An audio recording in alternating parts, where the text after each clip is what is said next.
ibang balita naman tayo. Ito mga partners, talaga namang nakakakilig para sa isang babae ang proposal.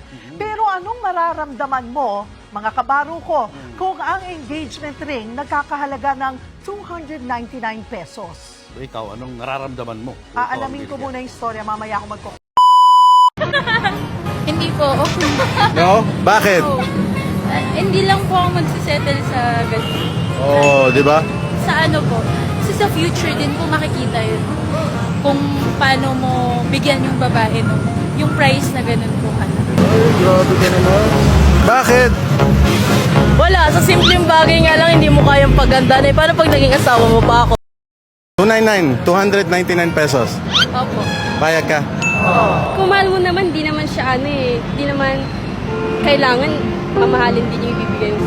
I've been broken na din kasi and then di ako nakaka-receive ng gifts and pag nag-propose yung boyfriend ko sa akin ng 299 na di natanggapin ko pa rin kasi hindi naman basihan yung yung price ng singsing sa pagmamahalan niyo, di ba?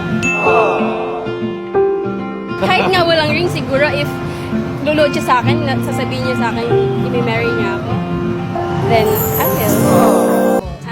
Hindi po right yung magsabi tayo ng broke boys or something like that. Kasi we're not in the same shoe eh. Hindi natin alam yung pinagdadaanan nila sa buhay or yung mga struggles nila sa life just to survive.